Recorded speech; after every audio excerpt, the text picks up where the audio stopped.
Now, as the name of the video implies, this is part 2 of a story, so if you haven't seen part 1, I'd highly recommend checking it out first, or you're likely going to be very confused.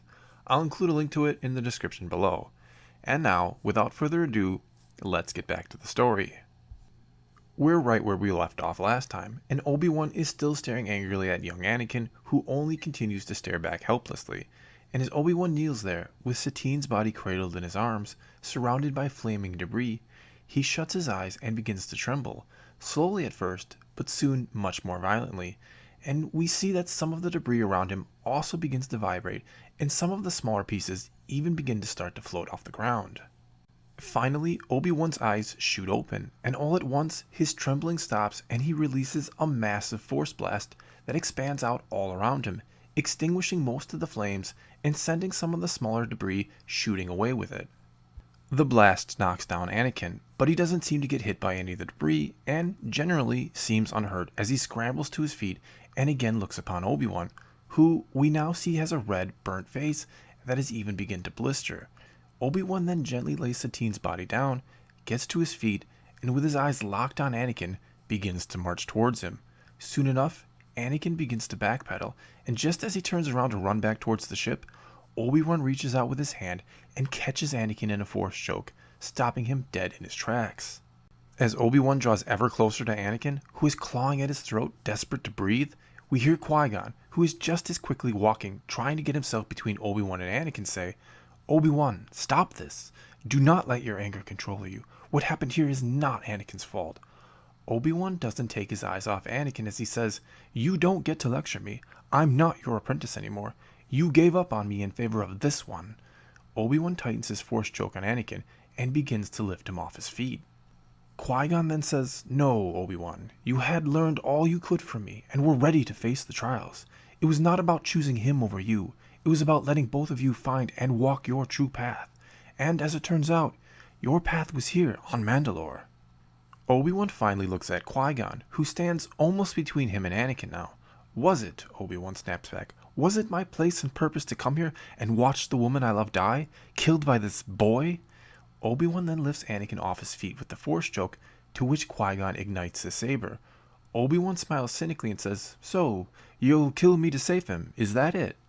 But Qui-Gon shakes his head and says, "No, Obi-Wan, I will do what I must to prevent this situation from becoming any more complicated than it already has.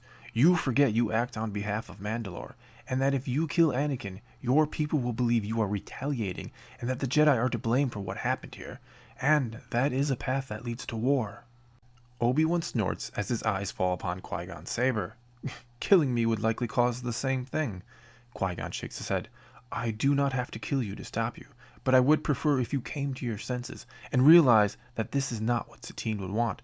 She would not want you to start a war in her name, especially one started by you." Those words seem to hit Obi-Wan hard, and he immediately lets Anakin go, who falls to the ground in a heap, gasping for breath. Obi-Wan then says, "These are not my people. Mandalore never did or would embrace me as one of their own.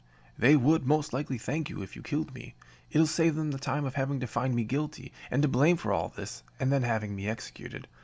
Obi-Wan shakes his head and shuts his eyes and then says, "You need to go now. Staying here will do no good." Qui-Gon shakes his head. "But if we go, they will—" But Obi-Wan cuts him off and says, "If you stay, they will arrest you and find good cause to have you both executed.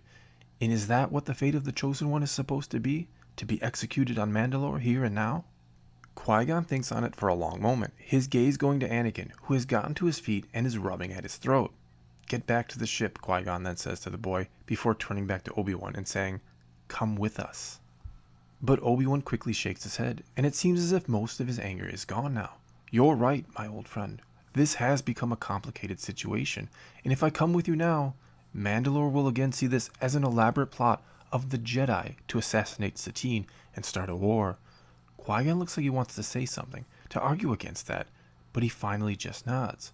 Obi-Wan then continues, "I will do what I can here, but these people will not heed my pleas. They will not believe this was an accident, and they will find a way to place the blame on outsiders, on the Jedi. War may be inevitable, my old master." We then switch scenes, and get a shot of the planet Coruscant, before we're taken to one of the dark and dank lower levels of the city, and follow a Mandalorian warrior clad in blue and gray armor as he turns off a main street and into a dark, narrow, trash-littered alley, which seems to be empty. But after he walks down it a short ways, we hear a voice say from behind him, "Is it done?" The Mandalorian stops, nods his head, but does not turn around. All went exactly as you said it would. Satine stayed on the transport, and it was the boy that first sensed the rocket and reached out with the Force to try and alter its trajectory. And the homing beacon in the transport made sure the rocket found its way to it from there. The voice from behind the Mandalorian then says, "And you made sure this device will not be discovered." The Mandalorian gives a nod, but still doesn't turn around. Death Watch has friends everywhere. The truth will never come out. The voice then says, "And now it is your task to make sure that Kenobi finds his way here with the item." The Mandalorian nods and says, "He's currently under house arrest. Breaking him out will be the easy part. Convincing him to actually leave and come here? Not so much." The Mandalorian then waits for the voice to say more, but after a few seconds go by and nothing is said, he glances over his shoulder and sees that the alley is completely empty. We then switch scenes and get a shot of the Jedi Temple on Coruscant, and then we're inside and we see Qui-Gon Jinn holding a small disc-shaped hollow projector in the palm of his hand, and from it rises a small bluish image of Padme Amidala. We then hear Padme say, "I'm sorry, Master Qui-Gon. I'm forever grateful for all you and Anakin did for my people, but I'm not sure there's much I can do to help you with this matter. I'm little more than a junior senator who's been in office for less than a year and have very little real power." Qui-Gon frowns but nods in understanding and says, "What about the Supreme Chancellor? Surely you have some sway with him and could get him to help." Padme shakes her head. "His hands are tied on this matter. The Senate does not want war with Mandalore over the fate of one Jedi Padawan. The Mandalorians want justice for Satine, and as they see it, Anakin is the one to blame for her death, and as such, they want him turned over to them where he will stand trial." Qui-Gon, looking ever more frustrated, shakes his head and says, "But Anakin did not fire that rocket. He merely deflected it with the Force. There had to be plenty of witnesses who saw just that very thing." But Padme shakes her head. "I truly believe you in your version of events, but you have to remember, those witnesses you speak of were there to protest Mandalore's involvement with the Republic. They are the ones who want Mandalore to turn back to their old, warlike ways. What they saw was an assassination by the Jedi, and a provocation for war." It is then that two Jedi Temple guards, escorting Anakin, approach Qui-Gon, who puts the small hollow projector away, as the two Temple guards say to him, "The Council will see you now." The two are then escorted by the Temple guards into the Council chamber, and then promptly leave. We then see every member of the Council is present before Yoda is the one that speaks. "Troubling it is, this turn of events on Mandalore. On the verge of peace we were, now on the verge of war, it seems." It is Mace Windu that then immediately follows that up by saying, "The Council has decided Anakin will be turned over to Mandalore to face trial there." Qui-Gon is so stunned by what he hears that his mouth opens, but he is unable to speak for a long moment. Finally he says, "You cannot be serious. How can it be the will of this council to turn an innocent boy over to the Mandalorians who will put him to death?" It is Ki-Adi-Mundi who then says, "We cannot risk war with the Mandalorians, a war the Jedi are ill-equipped to fight." Windu then adds, "We must trust in the Force that Anakin will be found innocent." Again, Qui-Gon looks almost too stunned to form words. "Trust in the Force," he finally echoes. "All you are doing is giving in to cowardice and betraying every Jedi ideal you are supposed to hold true. You are sacrificing one of your own because you are all afraid." At that accusation, several of the council members exchange glances and murmurs. Qui-Gon then continues, "If you turn Anakin over to the Mandalorians, they will find him guilty and put him to death. You know this as well as I do." Mace Windu gives an almost careless shrug before leaning back and saying, "And what would you have us do? Go to war over one boy? Let millions die in a senseless war that could have easily been prevented?" It is then that Qui-Gon looks all around the chamber, locking eyes with each and every one of them briefly, before saying, "Do none of you truly sense it? Do none of you feel a phantom menace, all around us yet just out of sight? Even if we do turn Anakin over to them, war still will come, because the dark side, the Sith, are working against us at every turn. Anakin is the chosen one. He will be the one to destroy this yet unmasked threat. And if we turn him over to the Mandalorians now, if we defy the will of the Force and give in to our fear, we will condemn this galaxy to a worse fate than a possible war with Mandalore. We will be handing it over to the Sith.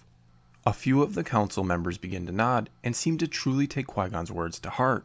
However, Windu is not one of them, and he says, "We still cannot be sure this mysterious warrior you faced 3 years ago on Tatooine was a Sith. He may have been nothing more than a lightsaber-wielding assassin." Qui-Gon shakes his head and now looks only saddened.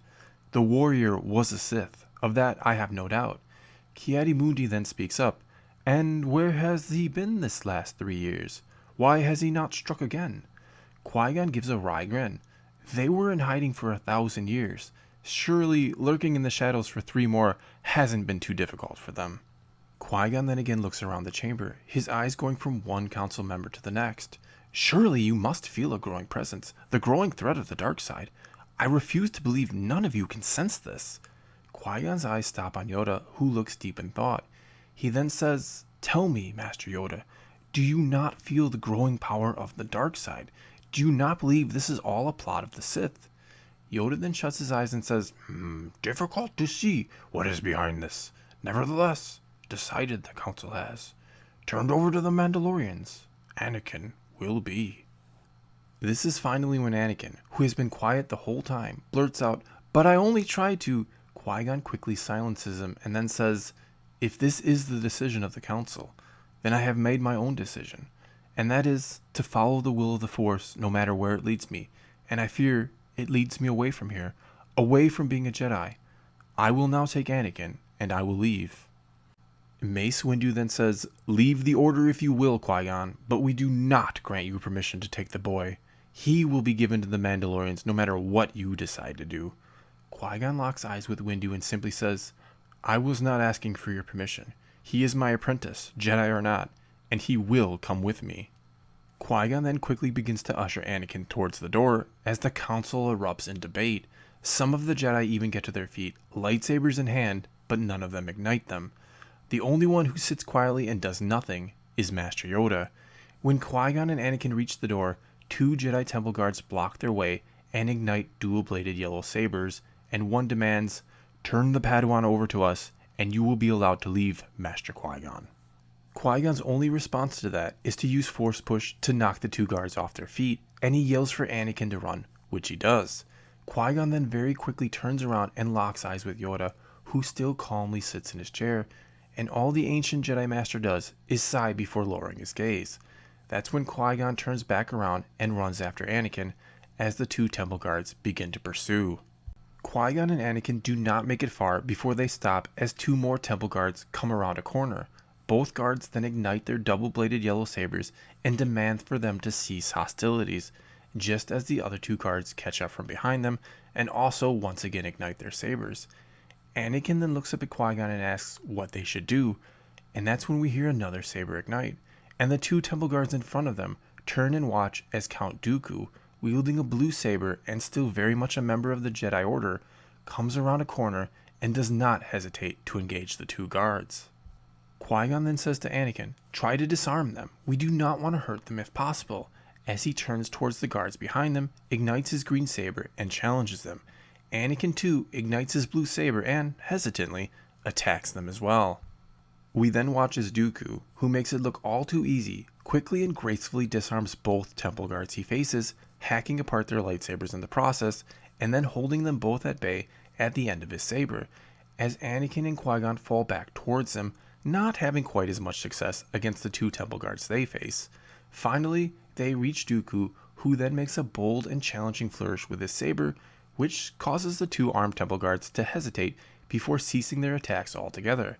Dooku then says to the guards, "A wise decision," before he, Anakin, and Qui-Gon all quickly flee down the corridor. And as the 3 run, it is Dooku who says that they must get to the docking bay and escape the temple, but Qui-Gon quickly says no, that they have to get to his quarters first, that there is something he must get before they flee. Dooku, confused, reminds him that, as a Jedi, he should own nothing worth saving, and that if what he's going back for is his favorite robe, he'll be happy to buy him a whole new wardrobe to replace it, since none of them are going to be Jedi anymore. Qui-Gon almost laughs at that, but says he has been keeping something safe in his quarters for a while now, something he wasn't sure he could trust the rest of the Jedi with. We then switch scenes and get a shot of the domed city on Mandalore before we're in the city, and more specifically with Obi-Wan in his home as he sits at the edge of his bed in a very lavish bedroom, staring into a large mirror on a nearby wall where he sees his reflection and looks upon his burnt and scarred face that seems to have gone untreated thus far. Obi-Wan then shuts his eyes to the image, and when he again opens them, the face looking back at him in the mirror is no longer burnt, but rather smiling joyously, and he is dressed in an extravagant suit, and next to him on the bed sits Satine in a splendid white gown, though there is a hint of concern on her face. Obi-Wan then says to her, "You're worried, aren't you, about what the people might do now that we're married?" Satine shakes her head but then admits, "Maybe a little, my love, but I do know that, in time, the people will learn to love you. I may not be able to see into the future like you Jedi can, but I foresee you being a great leader of Mandalore someday." Obi-Wan smiles, but then says back very seriously, "My master once told me that the future is always in motion, and the things that we see will only come to pass if we hold true to our purpose and follow the will of the Force. So if I am truly to become a leader to these people, and a loved one, it is something I must work towards and earn, and I am very much willing to do that for you, for us, for Mandalore." Satine smiles at him and says, "You've changed so much from when I first met you, back when we were on the run from bounty hunters, and I had to call you Ben to help protect our real identities. And I must admit, I never liked that name." To that, Obi-Wan shrugs and says, "That's odd. I always kind of liked the name Ben, or maybe I just liked the way you said it." Satine then gives him a playful smack on the arm before she gets to her feet and heads towards the closet. "I almost forgot, my love. I have something for you. A gift from the people," she says as she reaches for a box on the top shelf in the closet. Obi-Wan looks intrigued. A gift, you say?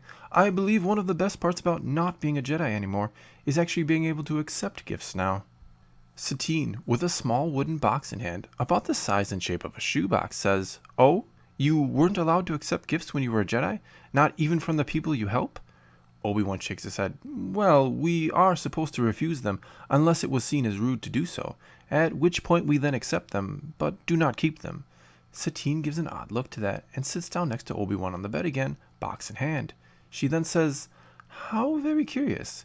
Qui-Gon didn't seem to hesitate or try to turn away the gifts I gave him after our ordeal with the bounty hunters had come to an end." Obi-Wan looks just the slightest bit jealous to hear that. "You offered him a gift, but not me?" Satine rolls her eyes at his look. "Maybe gift was the wrong word. I was merely returning a few items the Mandalorians had taken from the Jedi a great many years ago during the last war." Obi-Wan then replies, "I see, and as intriguing as all that Jedi business is, I'm far more curious to know what you have in that box for me." Satine then looks down at it resting in her lap and says, "Unfortunately, you can't open it now." Obi-Wan gives her a mock look of anger and says, "Can't open it now? What kind of gift is this?" Satine then says, "It was given to me by someone on the street the other day, a very persuasive gentleman, might I say, and he said that it was their house's tradition for the bride to give a gift to the groom on their wedding day, one that would not be open unless the bride should ever happen to perish." Obi-Wan looks down at the box and frowns. What a very odd tradition. To that, Satine shrugs. "Some of the houses have far stranger traditions than this one, I can assure you that. Besides, I thought it was kind of beautiful in a way. A way to say goodbye, in a sense, if something unexpected ever happens. A way to remind the grieving husband to find purpose in the absence of their beloved wife." Obi-Wan then asks, "Do you even know what's in there?" Satine shakes her head. "I didn't ask, nor did I open it." Obi-Wan looks at the box then, clearly not fond of this tradition, and says, "So, what if what's in there offers me no comfort at all, no new purpose should you ever—" But Obi-Wan cuts himself off, springs to his feet and snatches the box from her, and begins to head out of the room with it. But Satine asks him to please wait, and that if he truly wants to be a part of Mandalore, he must start by honoring all the houses and all their strange traditions. Obi-Wan then grumbles something under his breath before tossing the box back on the top shelf of the closet and saying, "It can stay there for the rest of my days, and when I die of old age a great many years from now, you can be the one who opens it and finds out what's in there." We again then see Obi-Wan's eyes open, only this time his face is again burnt and scarred, but he is no longer looking in the mirror, but rather at a small wooden box in a nearby closet. We then switch scenes, and we're back in the Jedi Temple with Dooku, Qui-Gon, and Anakin, and now find ourselves in Qui-Gon's small quarters, and watch as Qui-Gon uses the Force to open a hidden compartment in the wall, and inside we can see what appears to be some old rolled up scrolls, and an ancient Jedi holocron that is in such poor condition it probably no longer works. Dooku then asks, keeping one eye on the hallway for temple guards and the other on what Qui-Gon is doing, "And where did you happen to come by those?" Qui-Gon grabs the scrolls and holocron, carefully puts them into a pocket of his robes, and says, "A gift from the Duchess of Mandalore. She said that a Mandalorian patrol during the last war came upon an apparently forgotten Jedi temple somewhere in the unknown regions, and killed its few protectors and took these from it." Dooku's brow raises in curiosity. "And what have you learned from them?" Qui-Gon gives a wry grin and says, "Not as much as I would have liked so far, but it seems the key to defeating the dark side lies not just with the Chosen One in life, but with a few chosen Jedi in death." Dooku looks confused, to which Qui-Gon then says, "I have been learning how to maintain my consciousness after death, to become a true warrior of the Force itself, and to rid it of the dark side that grows ever stronger." Qui-Gon then smiles at Dooku and lays a hand upon his shoulder and says, "Fear not, my master. I will share all that I have learned with you thus far, once we get out of here, that is." Dooku then nods and says, "I look forward to becoming your apprentice in this matter then." The two chuckle briefly before Qui-Gon and Anakin quickly make their way to the door and dash down the corridor. Dooku, however, lingers for just a moment, and all he does is smile wickedly before following after them. And that is where this part ends. Well, that's all I've got for you this time. Now it's your turn to tell me what you thought of this part of the story and what you think will happen next. So leave a comment below and let's talk some Star Wars. And until next time, thanks for watching.